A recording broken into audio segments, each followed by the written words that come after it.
नमस्कार, अर्थ 9 भारत देख रहे हैं आप। और अभी आज हमारे साथ मौजूद हैं झारखंड के वित्त सह खाद्य आपूर्ति मंत्री के प्रतिनिधि और कांग्रेस के प्रदेश कोऑर्डिनेटर रुद्र शुक्ला जी। आज हम इनसे बात करेंगे पलामू के बारे में और पलामू के शिक्षा व्यवस्था के बारे में कि आखिर यहाँ की शिक्षा व्यवस्था क्या है, क्यों लोग गवर्नमेंट स्कूल से यानी सरकारी स्कूल से लोग प्राइवेट स्कूल को ज़्यादा महत्व देते हैं, बच्चों को प्राइवेट स्कूल में भेजना ज़्यादा पसंद करते हैं सरकारी स्कूल के मुकाबले। और भी अन्य बातें जानेंगे इनसे। सबसे पहले तो आपका स्वागत है हमारे चैनल में। सबसे पहले तो मैं धन्यवाद देता हूँ अर्थ 9 भारत को और आपको संजीत जी कि आप मुखरता के साथ पूरे पांकी विधानसभा पूरे पलामू जिला में अपनी बातों को मीडिया के माध्यम से अपने चैनल के माध्यम से रखते हैं। भैया, सबसे पहले मेरा सवाल रहेगा कि आखिर क्या कारण है कि आज की शिक्षा व्यवस्था जो है वो प्राइवेट स्कूलों की ओर ज़्यादा जा रही है? देखिए की जो परिस्थिति है शिक्षा व्यवस्था का, आप लगातार पूरे विधानसभा पलामू जिला में प्राइवेट स्कूलों की ओर आम जनता का रुझान इसलिए हुआ है, कहीं न कहीं मेरा व्यक्तिगत राय है कि सरकारी स्कूलों में कहीं न कहीं कुछ कमियां रही होंगी, जिसका कारण है कि लोग प्राइवेट स्कूल की ओर अच्छी शिक्षा के लिए अपने बच्चों को भेज रहे हैं, जबकि सरकार पूरी व्यवस्थाएं प्राइवेट सरकारी स्कूल में दे रही है। मुझे एक कारण मध्याह्न भोजन भी लगता है कि कहीं न कहीं सरकारी शिक्षक मध्याह्न भोजन में फंस के रह गए हैं और शिक्षा की कमी हो गई है कुछ जगहों पर। बहुत जगहों पर तो सरकारी देखा है कि बेहतर शिक्षा का स्तर भी बेहतर है, लेकिन प्राइवेट स्कूल में थोड़ा सा लोग अच्छे पैसे भी लेते हैं और माहौल को थोड़ा बेहतर बना के रखे हैं, जिस कारण से आम जनता सोचती है कि मेरा बेटा प्राइवेट स्कूलों में पढ़े। यही कारण हो सकता है। जी, जिस तरह से प्राइवेट स्कूल कि वहाँ पे अच्छी व्यवस्था होती है, अच्छा वहाँ पे देखभाल किया जाता है, बच्चों के साथ अच्छे से ट्रीट किया जाता है, क्या सरकारी स्कूल जितने भी हैं वहाँ पे वैसे ट्रीट किया जा सकता है या नहीं? बिल्कुल किया जा सकता है और किया जाता भी है। पैसा सरकार तो लगातार इस विषय पर चर्चा कर रही है और खर्चा भी कर रही है। आप आवंटन देख लीजिए, शिक्षक भी हैं, ऐसा नहीं है, शिक्षक की भी बहाली हुई है, आप लोगों ने देखा होगा। उत्तम क्वालिटी के शिक्षक सरकारी स्कूलों में बहाल हुए हैं जो अच्छी शिक्षा दे सकते हैं, पर आम जनता का माइंड सेटअप प्राइवेट स्कूल की तरफ हो गया है। हर एक लोगों को, जो बड़े पदाधिकारी हैं, बड़े राजनेता हैं, वैसे लोगों को भी सरकारी स्कूल में अपने बच्चों को डालना चाहिए, जिससे आम जनता का झिझक टूटना चाहिए और सरकारी स्कूल का माहौल बेहतर बन पाए। हम भैया, आज भी ऐसे स्कूल हैं जहाँ पे आए दिन इस तरह की जो है बात होते रहती है, लेकिन कार्रवाई होती नहीं। कार्रवाई के नाम पर लोग, अगर बात करें कार्रवाई के नाम पर, तो लोग टाल मटोल करके आश्वासन जैसा कार्रवाई करते हैं। उस पर क्या?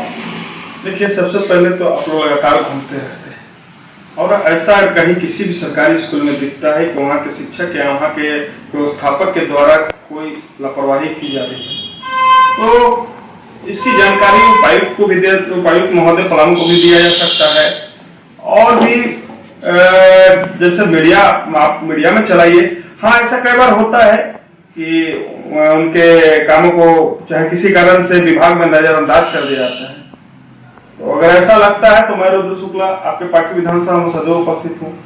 मैं आपके साथ शिक्षा के मामलों में कदम से कदम मिलाकर चलूंगा। अगर वैसे व्यक्ति पर कार्रवाई नहीं हो रही है तो मैं माननीय उपायुक्त महोदय को, आदरणीय मंत्री महोदय को, अगर जरूरत पड़े तो माननीय मुख्यमंत्री महोदय को भी सर्वे कराने का काम करूंगा। और अगर बात नहीं बनी तो जनता के बीच जाके जन आंदोलन करने का भी काम करूंगा। अभी पलामू में आज भी बहुत से ऐसे स्कूल हैं, विद्यालय, गवर्नमेंट स्कूल खासकर, कि जहाँ पे टीचर को खुद बच्चों को जितना ज्ञान होना चाहिए उसके अनुकूल टीचर को ही ज्ञान नहीं होता है। कभी कभी तो ऐसा देखा जाता है कि शिक्षक से मतलब छोटा सा जो प्रश्न होता है उस प्रश्न का भी जवाब नहीं दे पाते हैं। तो वैसे में स्कूल में शिक्षकों का रहना और न रहना, उससे विद्यालय में बच्चों पर वैसे में कैसे पढ़ाई आगे बढ़ेगी और क्या शिक्षा व्यवस्था आगे बढ़ेगी? कई बार आपके लोग के माध्यम से, मीडिया बंधुओं के माध्यम से हम लोग सोशल मीडिया पर देखते हैं कि आप लोगों ने उनसे सवाल पूछा और उससे अच्छा जवाब तो बच्चे दे दिए और शिक्षक वहां फेल। समय समय पर इसकी समीक्षा बैठक ऐसे तो होती ही है, लेकिन विशेष तरीका से होना चाहिए। और अगर उनकी दक्षता शिक्षा के लायक नहीं है तो मेरा मानना है कि वैसे शिक्षकों को बाहर कर देना चाहिए।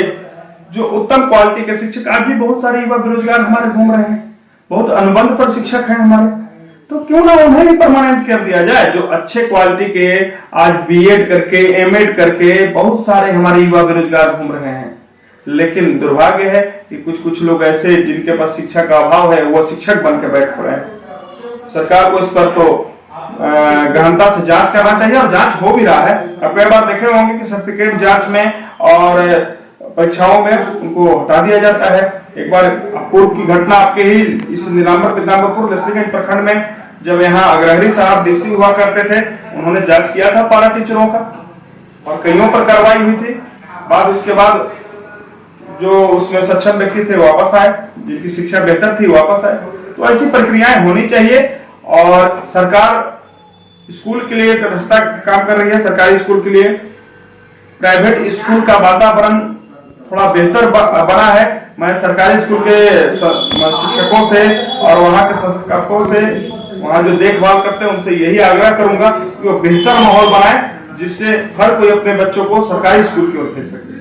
सरकारी स्कूल में जब बेहतर माहौल बनेगा तो हर कोई अपने बच्चा को भेजना चाहेगा। कौन चाहेगा कि भाई 3000 2500 फीस प्राइवेट स्कूल में दे? कोई चाहता है? जिसके पास पैसा नहीं है वो भी अपने मेहनत की कमाई का, गाढ़ी कमाई को प्राइवेट स्कूल में दे देता है। प्राइवेट स्कूल में देखते हैं छोटे छोटे फंक्शन के नाम पर, कुछ के नाम पर प्राइवेट स्कूल हमेशा पैसा डिमांड करते रहता है अभिभावक से। तो वो सक्षम नहीं होने के बावजूद भी एक पर कर्ज करके, इधर से उधर से करके अपने बच्चों को पढ़ाते हैं कि उनका बेहतर शिक्षा उनका बेटा, चाहे उनका पुत्र या पुत्री पा सके, जिससे बड़े जगह पर जा सके, बड़े पदों पर सुशोभित हो सके।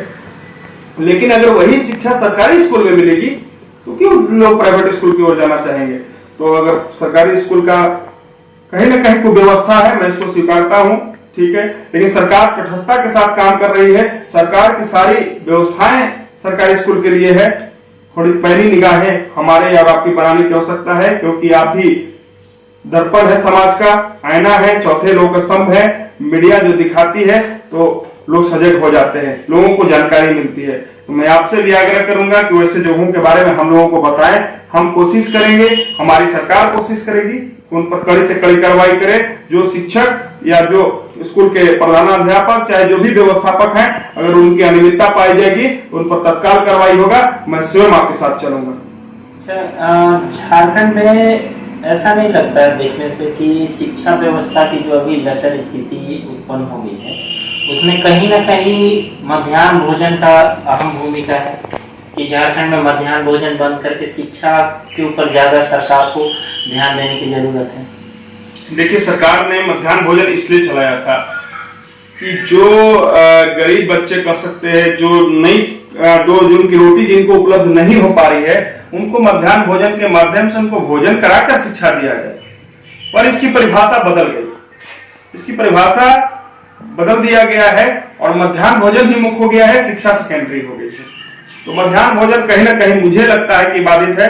हाँ, उन्हें पोषाहार देना चाहिए। जो बच्चे सक्षम नहीं है भोजन करके घर से आने के लिए, उनके घर वालों को ये पोषाहार देना चाहिए कि आपको पोषाहार दिया जाता है। आप घर से भोजन बनाकर खिलाकर अपने बच्चों को सही समय पर तैयार करके स्कूल तक पहुंचाए और स्कूल में बेहतर शिक्षा की व्यवस्था हो। मध्याह्न भोजन कहीं ना कहीं शिक्षा में बाधा है। इसको पोषाहार के रूप में उनके घर वालों को उपलब्ध कराना चाहिए। क्या लगता है, विद्यालय में मध्याह्न भोजन को बंद करना चाहिए, या जैसे सुचारू रूप से मध्याह्न भोजन चल रहा है, कभी कभी मध्याह्न भोजन में भी घोटाले की बात सामने आ जाती है, तो ऐसे में क्या लगता है, मध्याह्न भोजन को बंद होना चाहिए विद्यालय से? मेरा व्यक्तिगत राय है कि विद्यालय से मध्याह्न भोजन बंद होना चाहिए। यह पोषाहार जो बच्चों को मध्याह्न भोजन के माध्यम से मिल रहा है, यह उनके परिवार के लोगों को महीना में एक बार दे देना चाहिए कि आपके महीने का खर्च है, आप अपने बच्चों को खिला के और सही समय पर स्कूल भेजें। यहाँ शिक्षक तो मध्याह्न भोजन का चावल खरीदने में, आटा खरीदने में, दाल खरीदने में व्यस्त है, वो शिक्षा कहां से देंगे? तो मेरा व्यक्तिगत राय है कि सरकार को यह मध्याह्न भोजन बंद करके पोषाहार उनके परिवार के लोगों को देना चाहिए और स्कूल व्यवस्था को थोड़ा टाइट करने की आवश्यकता है। क्योंकि आज शिक्षक मध्याह्न भोजन कराने में 2 घंटा बिता देते हैं, 2 घंटे की पढ़ाई वो मध्याह्न भोजन में ही चला जाता है। बच्चा जब प्राइवेट स्कूल की तरह, आज प्राइवेट स्कूल में आप देख सकते हैं, बच्चा सुबह तैयार होके नाश्ता करके टिफिन लेके घर से जाता है और पूरा एजुकेशन प्राप्त करके सही समय पर अपने घर आता है। यही व्यवस्थाएं, मध्याह्न भोजन की व्यवस्थाएं उनके परिजनों को देना चाहिए और वही व्यवस्था की तरह वह बच्चा अपने घर से टिफिन लेकर और नाश्ता कर खाना खाकर जब सही समय पर स्कूल आएगा और पूरी शिक्षा प्राप्त करके अपने घर की ओर जाएगा। मेरा मानना है मध्याह्न भोजन पूर्णतः बंद होना चाहिए। बच्चों की पढ़ाई में नहीं लगे, गवर्नमेंट स्कूल में शिक्षक जो होते हैं वो भी अपने काम के प्रति सजग नहीं रहते हैं, लापरवाही बरतते रहते हैं। ऐसे में बच्चे कभी कभी देखा जाता है कि स्कूल के आवर में ही बच्चे जो हैं बाहर खेलते कूदते नजर आते हैं।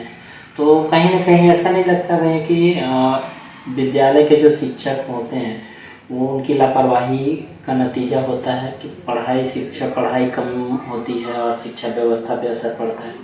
मैं वही तो कह रहा हूँ, आपने जो मूल बातें कही संजीत जी कि मध्याह्न भोजन, इसका कारण भी मध्याह्न भोजन है कि टीचरों को लगता है कि हमने मध्याह्न भोजन करा दिया और मेरी जिम्मेवारी खत्म। शिक्षा टीचर भी मध्याह्न भोजन तक ही सीमित हो गए। या मध्याह्न भोजन खत्म होगा तब उन समझ में आएगा कि हमको बच्चों को शिक्षा भी देना है। मैं भी कई स्कूलों में जाता हूँ, रास्ते से गुजरता हूँ अपने विधानसभा क्षेत्र के, तो देखता हूँ बच्चे दिन भर खेल रहे हैं। उधर से आ रहे हैं तो फिर देखते हैं कि स्कूल के बच्चे खेल रहे हैं, शरीर पर किसी का कपड़ा है कि नहीं, चप्पल है कि नहीं। ये व्यवस्थाएं होनी चाहिए कि मध्याह्न भोजन, पोषाहार की व्यवस्थाएं बच्चों को घर में मिले और शिक्षक पूरे अपने समय में पूरा ईमानदारी से बच्चों को शिक्षा दें। शिक्षक तो लापरवाह हो गए कि हमने बच्चों के माता पिता आश्वस्त हैं कि हमारे बेटे को खिचड़ी मिल गया और वह शिक्षा से युक्त हो गया, तो टीचर भी वहीं तक सीमित हो गए हैं। अच्छे शिक्षक जो पढ़ाना चाहते हैं वो माहौल उनको सरकारी स्कूल में उनको भी नहीं मिल पा रहा है। अगर 4 शिक्षक हैं, एक शिक्षक बहुत बढ़िया पढ़ाना चाहते हैं, 3 शिक्षक लापरवाही के शिकार हैं। तो अगर ऐसे शिक्षकों पर सरकार को त्वरित कार्रवाई करनी चाहिए और जो उसमें पाए जाते हैं उनको तुरंत निलंबित कर देना चाहिए। जो शिक्षा में लापरवाही करे, जो शिक्षक शिक्षा के प्रति अगर समर्पित नहीं है, क्योंकि भोजन के बाद अगर कोई चीज है तो शिक्षा है। आपने इतिहास पढ़ा होगा कि कैसे महापुरुष हुए हैं जो अपना पेट में गमछी बांध कर अपनी शिक्षा को प्राप्त किया और देश के सर्वोच्च पदों पर वो बैठे हैं। तो जब तक शिक्षा नहीं मिलेगी हमारे बच्चों को तो वो अप्रौढ़ रह जाएंगे, पढ़ेंगे ही नहीं, तो वो कहां से विकसित करेंगे? हमारा देश, हमारा राज्य, हमारा विधानसभा, हमारा क्षेत्र कहां से विकसित करेगा? तो मेरा साफ कहना है कि अगर वैसे शिक्षक जो लापरवाही करते हैं, सरकार उनका सूचीबद्ध करे और सूचीबद्ध करके उन पर कानूनी कार्रवाई करे, उन पर FIR करे और निलंबित करे। जब तक उनके मन में भय नहीं होगा तब तक शिक्षा का लक्ष्य नहीं जगेगा। तो जैसा कि आपने देखा सुना कि क्या है आज की शिक्षा व्यवस्था और क्या करना चाहिए आज की शिक्षा व्यवस्था को दुरुस्त करने के लिए, हमारे साथ झारखंड सरकार के खाद्य आपूर्ति वित्त मंत्री के प्रतिनिधि रुद्र शुक्ला जी के द्वारा। और देखते रहिए अर्थ9 भारत, मिलेंगे और भी ऐसे जनहित मुद्दों के साथ। धन्यवाद।